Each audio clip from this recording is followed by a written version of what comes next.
Saudara-saudara pendengar yang kami kasihi dimanapun Anda berada, Anda kembali bersama kami pada acara Telaga Tegur Sapa Gembala Keluarga.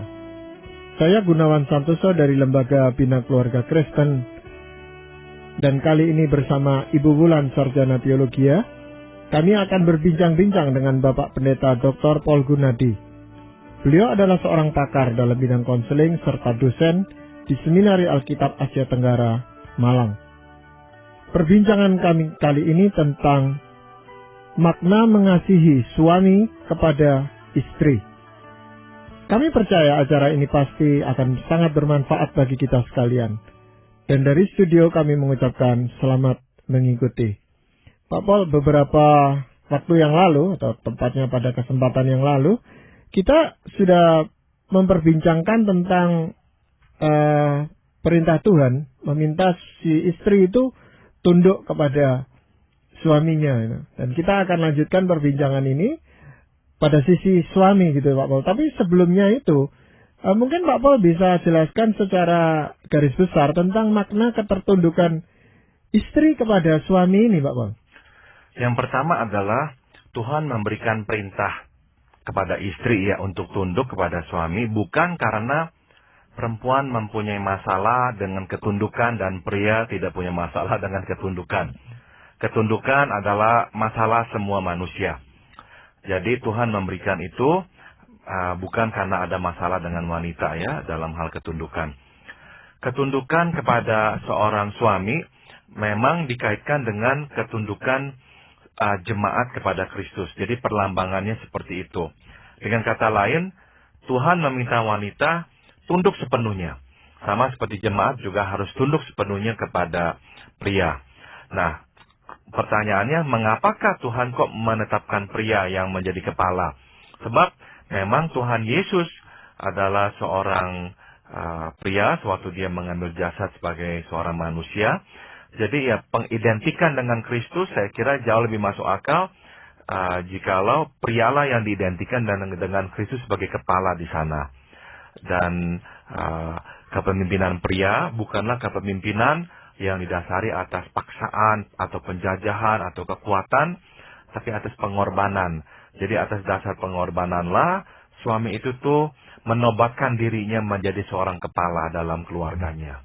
Ya, dalam hal ini Pak, suami itu langsung diberitahukan supaya mengasihi istrinya. Itu seperti Kristus mengasihi jemaat.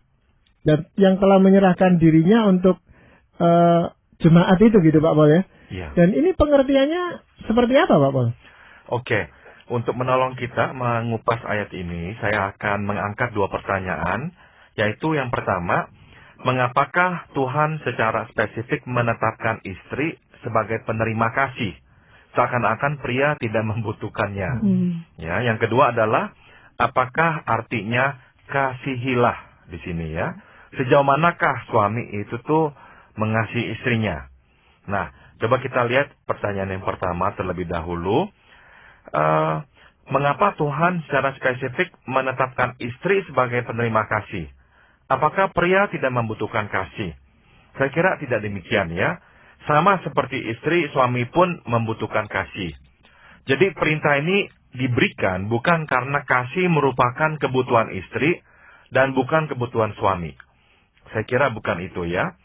Sebab sama-sama kita ini nih pria juga membutuhkan kasih.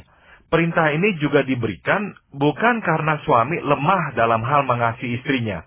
Ya, ada orang yang berkata ya Tuhan memberi perintah kepada suami sebab memang suami sering lemah dalam mengasihi istri. Itu memang sering terjadi ya, banyak perselingkuhan ya dilakukan oleh pria yang tidak lagi mengasihi istrinya. Tapi saya kira bukan dasar, atas dasar inilah perintah itu diberikan. Alasan utama mengapa perintah ini diberikan ialah karena relasi kepemimpinan yang Kristiani adalah relasi yang dilandasi oleh kasih. Nah itu saya kira itu dasar utamanya. Itu sebabnya kasih suami kepada istri diidentikan dengan kasih Kristus yang begitu besar kepada jemaat. Sehingga ia rela menyerahkan dirinya. Dengan kata lain, kepemimpinan suami dan ketundukan istri muncul dari dan dipertahankan oleh kasih. Ya, jadi kita melihat secara keseluruhan ya, konteks utuhnya. Konteks utuhnya adalah ayat-ayat ini sedang membicarakan juga tentang kepemimpinan Kristus atas jemaatnya, suami atas keluarga atau istrinya. Nah, bagaimanakah Kristus memimpin dengan kasih? Bagaimanakah suami memimpin juga dengan kasih? Jadi dengan kata lain, tugas mengasihi, sekali lagi ya, bukan karena suami mempunyai masalah dalam hal mengasihi atau istri itu butuh kasih. Bukan. Karena kepemimpinan itu, rodanya adalah kasih. Itu tuh yang Tuhan tekankan. Bapak, ada pertanyaan menggelitik berkaitan dengan tuntutan dari Tuhan gini ya. Apakah ada pengaruh nggak sih? Maksudnya kalau wanita kan lebih diwarnai oleh perasaan, emosi. Jadi apakah itu sebabnya seolah-olah Tuhan mengetahui gitu ya, ini lebih kebutuhan si wanita untuk dikasihi. Kalau pria makanya lebih dituntut yang leadershipnya, butuh dihormati, dihargai begitu. Saya kira ya kalau kita mau tarik bahwa ada kaitannya dengan kebutuhan-kebutuhan emosional, bisa ya. Dan apakah berlaku untuk banyak pria dan wanita? Saya kira iya juga. Namun kalau kita jadikan patokan, saya kira kurang tepat. Karena sebetulnya ya kenyataannya kita pun yang pria itu tuh senang dikasihi. Memang kita itu tuh senang dihormati atau apa, direspek. Namun saya kira semua pria itu tuh senang dikasihi oleh istrinya. Dan istri apakah karena sudah dipenuhi kebutuhan dikasihnya, tidak usah direspek atau dihormati oleh suaminya? Saya kira ya sama. Juga ya. Butuh sekali ya istri itu menerima penghormatan, ya respek dari suaminya. Tapi ya secara umum boleh ya kita kaitkan dengan kebutuhan emosional itu.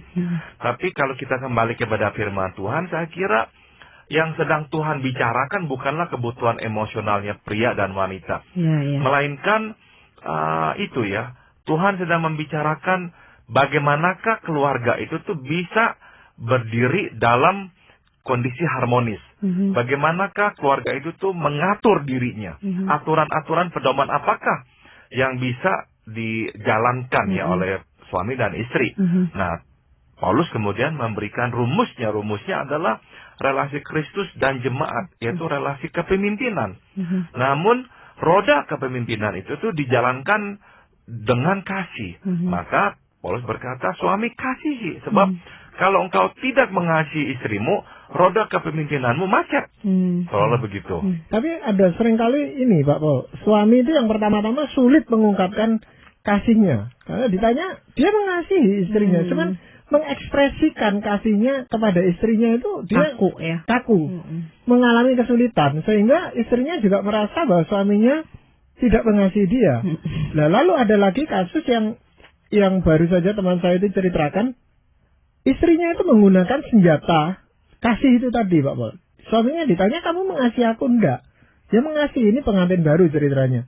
Lalu istrinya minta supaya tabungan suaminya itu dibalik nama menjadi istrinya. Namanya istrinya gitu Pak Paul. Nah, dia merasa diperalat ini di sini. Si suami ini. Itu bagaimana Pak? Dalam hal ini saya kira si suami memang perlu ya menjadi pemimpin yang berhikmat, yang bijaksana ya. Yaitu pertama-tama ya dia ingin tanya kepada si istri, mengapakah tabungan ini harus diserahkan atas namamu? Masalahnya bukan si suami tidak rela. Pertanyaannya, kenapa si istri menuntut itu?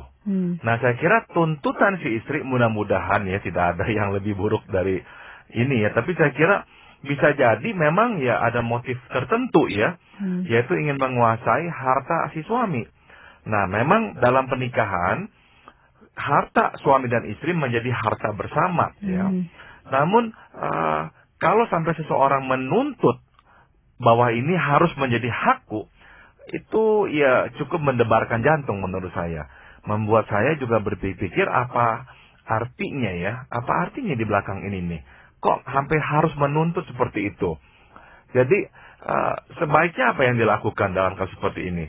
Si suami harus bertanya kepada istrinya, apakah kalau saya membagikan harta, ini adalah pertanda saya mengasihi kamu? Kalau dia berkata iya, wah memang dia salah pilih istri. Dia salah pilih istri benar-benar. Sebab dalam kasus itu benar-benar si istri mengukur cinta dari dari segi harta, materi di sini nih. Nah, jadi saya kira harus disoroti dari sudut itu juga. Meskipun setelah itu, seorang suami juga harus memang menciptakan rasa aman buat istrinya bahwa hartaku hartamu.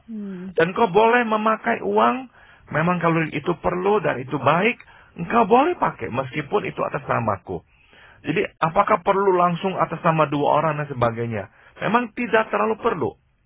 Sebab yang penting bukannya atas nama dua orang. Yang penting kedua hati itu sudah menjadi satu. Sehingga milik bersama lah yang menjadi konsep dalam pernikahan itu. Yang satu punya akses terhadap harta yang satunya.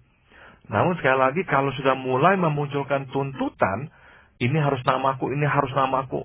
Saya memang agak ragu-ragu ya, motivasi di belakang itu tuh kok tampaknya tidak lagi murni. Ya, jadi pertanyaan si suami adalah bagaimana saya itu bisa mengekspresikan kasih saya tanpa dimanipulir oleh istrinya gitu Pak Paul. Dalam kasus seperti itu saya kira si suami ya harus menegaskan bahwa dalam soal uang ini masalahnya bukan saya tidak memberikan. Masalahnya adalah engkau menuntut. Jadi saya akan balik begitu. Masalahnya bukan saya tidak memberikan. Tapi masalahnya engkau menuntut. Nah ini yang membuat saya tidak nyaman. Nah kalau tentang kasih sayang, ayo kita berkomunikasi, berdialog. Apa hal-hal yang bisa saya perbuat untuk membuat engkau merasakan kasih sayangku kepadamu. Ya, kalau dia berkata, ya hartamu itu. Wah memang berarti salah pilih pria itu. Sungguh-sungguh salah pilih istri. Ada kemungkinan nggak Pak Paul kalau dari kasus tadi si istri mungkin melihat dari pengalaman buruk di lingkungan entah orang tua atau teman dekat atau saudara yang kasusnya misalnya si istri tahu-tahu ya ditinggal pergi lalu si pria menikahi wanita lain dan sebagainya lalu hidup si istri jadi morat-marit begitu. Nah jadi dia sangat khawatir jadi dia jaga-jaga jauh-jauh hari begitu. Kalau terjadi apa-apa dengan diriku, saya masih punya entah deposito kah, entah apa untuk menjamin hari depan saya nih, Pak Paul. Jadi makna kasih bagi si istri harus ada jaga-jaga ini dan itu gitu loh, Pak Paul. Inilah yang menyedihkan, tapi ini memang fakta ya Bu Wulan ya. Bahwa yang terjadi adalah kita terlalu sering melihat pria tidak bertanggung jawab dan jahat. Betul. Jadi menyanyiakan istri ya. Sehingga istri akhirnya ya sulit mengembangkan cinta yang murni. Akhirnya cinta itu tuh merupakan transaksi ya. Yaitu aku berikan, engkau memberikan. Aku mendapatkan, bukan saja engkau mendapatkan. Nah, jadinya itu suatu transaksi. Artinya adalah penurunan kadar kasih seperti yang Tuhan inginkan ya. Maka sekali lagi intinya adalah sebelum menikah pilihlah dengan benar, dengan baik-baik. Kalau kita menikah dengan kecurigaan seperti itu, bagi saya ya buat apa menikah? Tidak lebih baik tidak ada pernikahan itu, jangan menikah dengan orang tersebut. Jadi kita memilih dengan baik sehingga waktu kita menyatu kita memang siap ya untuk menyerahkan, untuk berbagi, untuk percaya. Karena kita tahu kita akan juga diayomi. Nah dengan pria yang seperti itulah kita menikah. Ya, jangan sampai salah pilih jadinya. Ya, bagaimana Pak Paul dengan pengertian bahwa kami sebagai suami itu harus mengasihi istri seperti Kristus yang menyerahkan dirinya bagi jemaatnya gitu Pak Paul. Oke, mengasihi berarti menyerahkan diri bagi istri ya. Ini firman Tuhan nih, karena disamakan dengan Kristus yang menyerahkan diri bagi jemaat. Artinya apa? Bersedia mengorbankan kepentingan pribadi demi istri. Jadi kalau orang berkata enak jadi suami, nah itu konsep duniawi, enak jadi suami. Sebab kalau kita memahami firman Tuhan, si suami dituntut oleh Tuhan sangat besar. Dia harus berani mengorbankan kepentingan pribadi demi istri ya, bukan sebaliknya. Dengan kata lain, mengasihi berarti melakukan apa yang baik bagi istri. Seperti itu tuh arti mengasihi dan menyerahkan diri ya. Nah, firman Tuhan juga dalam sambungannya di Efesus pasal 5 tadi itu membahas tentang mengasihi, yaitu menguduskan istri menjadi tanpa cacat celah. Dalam pengertian apa? Saya kira sama, yaitu menumbuhkan istri menjadi diri yang terbaiknya. Ya.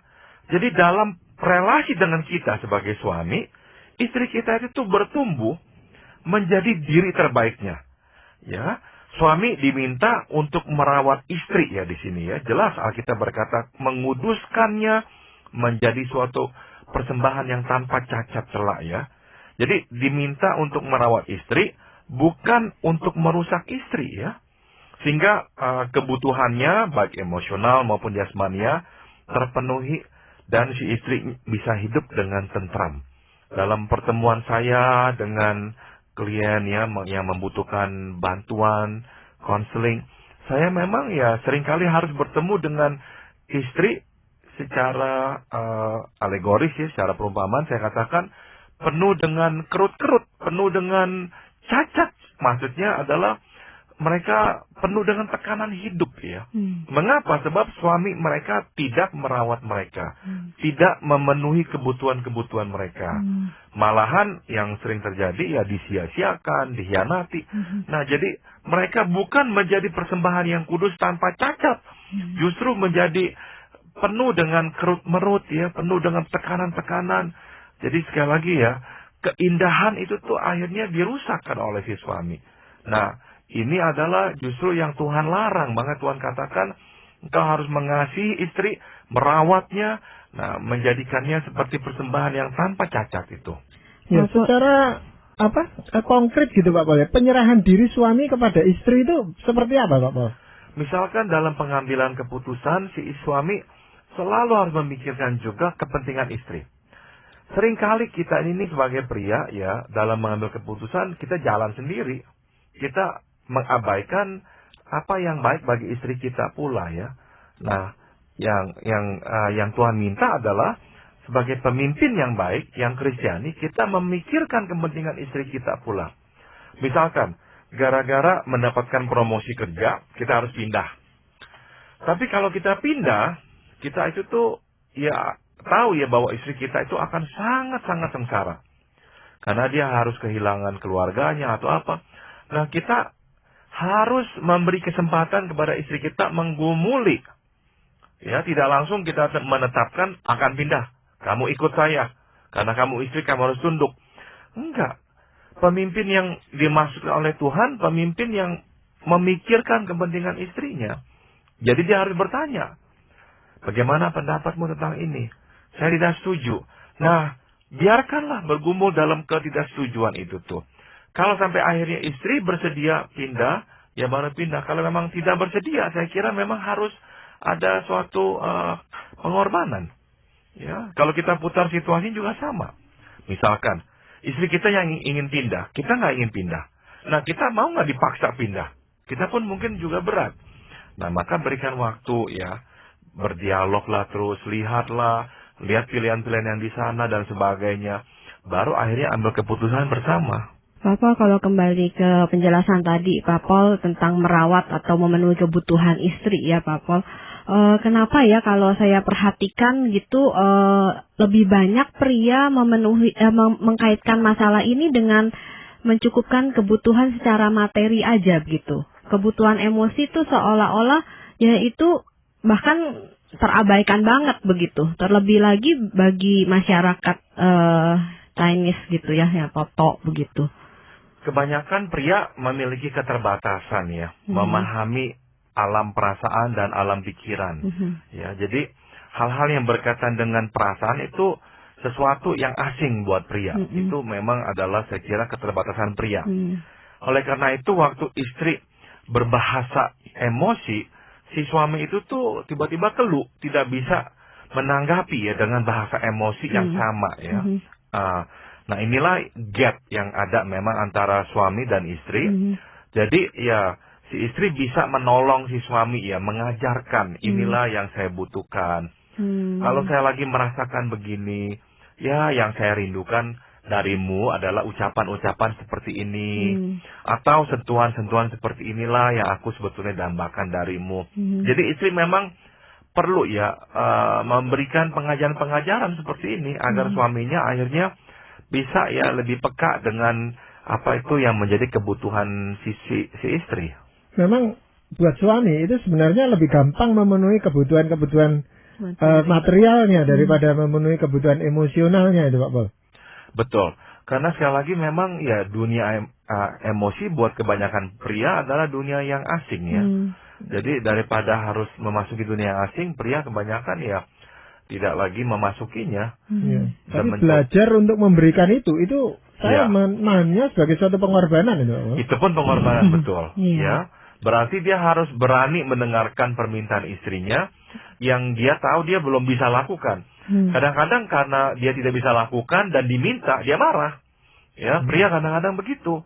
Daripada mengakui bahwa iya saya kesulitan. Nah, lebih baik ya pria atau suami berbicara terus terang kepada istrinya. Saya kesulitan. Saya tidak memahami tentang perasaan. Jadi tolonglah saya. Nah, kalau itu dikomunikasikan seperti itu, saya kira istri pun juga lebih rela ya memberikan bimbingan kepada suami dalam hal ini. Ya, Pak Paul, dalam hal mengorbankan dirinya untuk istri, Pak Paul ya, itu bagaimana terhadap hubungannya suami terhadap anak-anak gitu. Jadi sebagai seorang ayah gitu, yang dilihat anak itu seolah-olah ayahnya ini orang yang lemah gitu loh Pak Paul. Nah, otomatis suami itu tuh waktu mengasihi ya, tidak mengasihi membabi buta sehingga kehilangan prinsipnya pada kebenaran. Oh jangan. Kalau salah, salah. Benar, benar. Bahkan kalau dalam keluarga ya, misal anak-anak sudah mulai besar dan jelas istri salah, suami kadang-kadang dituntut untuk bisa berkata, betul, mama salah. Daripada membela-bela mama di depan anak-anak bahwa mama tidak salah dan sebagainya. Saya kira anak-anak akan tambah kecewa ya dengan papanya kok malah membela yang salah begitu. Jadi ada waktunya seorang suami akan berkata salah. Dan ini adalah wujud dari kepemimpinannya dia. Tuhan menunjuknya juga sebagai imam di rumah, imam yang bisa juga menunjukkan arah. Jadi sekali lagi, mengasihi tidak berarti membabi buta, mengikuti seperti kambing dicocok hidung atau kerbau dicocok hidung. Enggak. Justru ya ada kalanya suami memberikan arah dan harus seperti ini.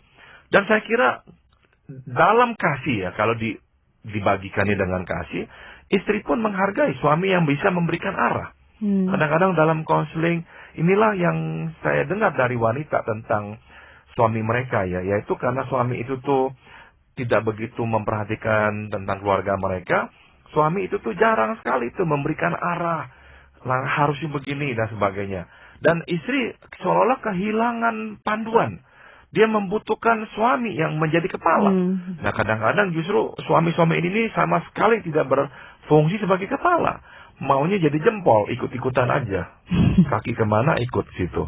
Iya, ketergantungan memang muncul dari pihak suami ini kalau memang istrinya itu biasa lalu mengarahkan gitu Pak Paul.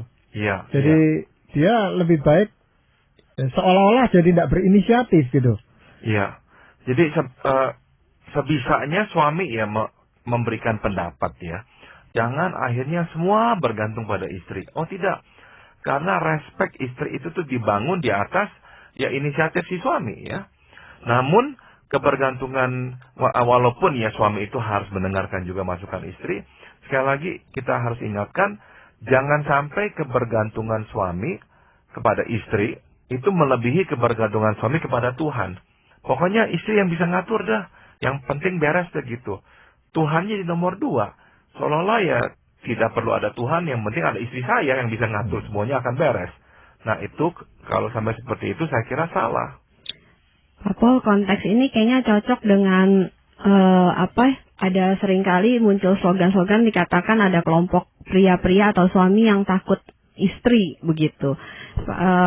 Sebenarnya batasannya gimana sih Pak Paul? Karena bagi kelompok yang lain, mereka menganggap enggak, ini wujud saya mengasihi istri kok. Saya bukan takut pada istri begitu. Tapi bagi pria yang lain, loh kamu tuh enggak jantan, kamu takut istri, ngambil keputusan aja kamu harus nanya istri dulu, telepon dulu, begini gitu.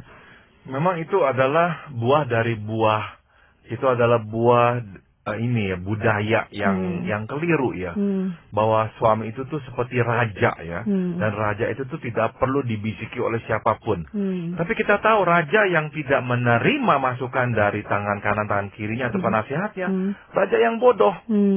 Justru suami yang bijaksana, suami yang bersedia menerima masukan dari istrinya, dan bahkan kalau anak-anak sudah mulai besar, dari anak-anaknya sekalipun. Sebab mungkin mereka melihat dari sisi mereka yang kita luput untuk melihatnya. Jadi sebagai seorang suami, saya ingin menghimbau kepada para suami yang lain, jangan takut untuk mendengarkan masukan istri. Jangan takut, ya, berikan kesempatan, karena itulah yang dirindukan oleh istri juga. Mereka berbagian dalam kehidupan keluarga ini. Namun kita juga harus berfungsi sebagai kepala. Kita juga harus menetapkan arah. Kita harus berani mengambil keputusan, ya. Dan jangan takut kita itu tuh berargumen dengan istri kita. Ada kalanya yang dikatakan takut istri adalah ya takut berargumen dengan istri. Nanti ribut lagi. Oh enggak. Kalau untuk hal yang benar, bagi saya, ribut ya ribut dengan istri. Ya tidak apa-apa. Tapi justru dengan kita berani ribut, kita menunjukkan bahwa kita kepala dan kita tidak dengan begitu saja akan mengikuti pendapat istri. Kalau kita yakin ini benar, kita akan bela juga. Ya, Pak Paul, kalau pada kesempatan yang lalu itu ada batasan istri tunduk kepada suami, itu asal tidak melanggar perintah Tuhan gitu, Pak Paul ya? Iya. Yang tidak bertentangan dengan mereka. Kalau suami mengasihi istri, batasannya seperti apa, Pak? Sama, Pak Gunawan, yaitu jangan sampai suami mengasihi istri melebihi ya kasihnya kepada Tuhan. Mengasihi itu artinya mendahulukan ya, tadi kita sudah singgung ya, mendahulukan kepentingan. Tapi jangan sampai kita mendahulukan kepentingan istri di atas Tuhan. Jangan sampai istri meminta kita melakukan hal-hal yang salah, kita lakukan demi cinta kepadanya. Padahal itu melanggar kehendak Tuhan. Oh tidak, suami yang seperti itu tidak berjalan di rel yang Tuhan kehendaki. Dengan kata lain, keharmonisan keluarga itu tercapai apabila suami istri ini tunduk kepada Tuhan. Pada akhirnya itu benar. Ya, dua-dua memang harus tunduk kepada Tuhan. Itulah dasar utamanya. Ya, baik ketaatan maupun mengasihinya. Betul. Ya, terima kasih sekali Pak Paul untuk kesempatan perbincangan kali ini, juga Ibu Bulan. Terima kasih. Para pendengar sekalian, kami mengucapkan banyak terima kasih Anda telah mengikuti perbincangan kami dengan Bapak Pendeta Dr. Paul Gunadi dalam acara Telaga, Tegur Sapa Gembala Keluarga. Kami baru saja berbincang-bincang tentang makna mengasihi suami kepada istri. Bagi Anda yang berminat untuk mengetahui lebih lanjut mengenai acara ini, silakan Anda menghubungi kami lewat surat. Alamatkan surat Anda ke Lembaga Bina Keluarga Kristen atau LBKK, Jalan Cimanuk 58, Malang. Anda juga dapat menggunakan email dengan alamat telaga@indo.net.id. Kami persilakan Anda mengunjungi situs kami di www.telaga.org. Saran-saran, pertanyaan, serta tanggapan Anda sangat kami nantikan. Akhirnya dari studio kami mengucapkan terima kasih atas perhatian Anda, dan sampai jumpa pada acara Telaga yang akan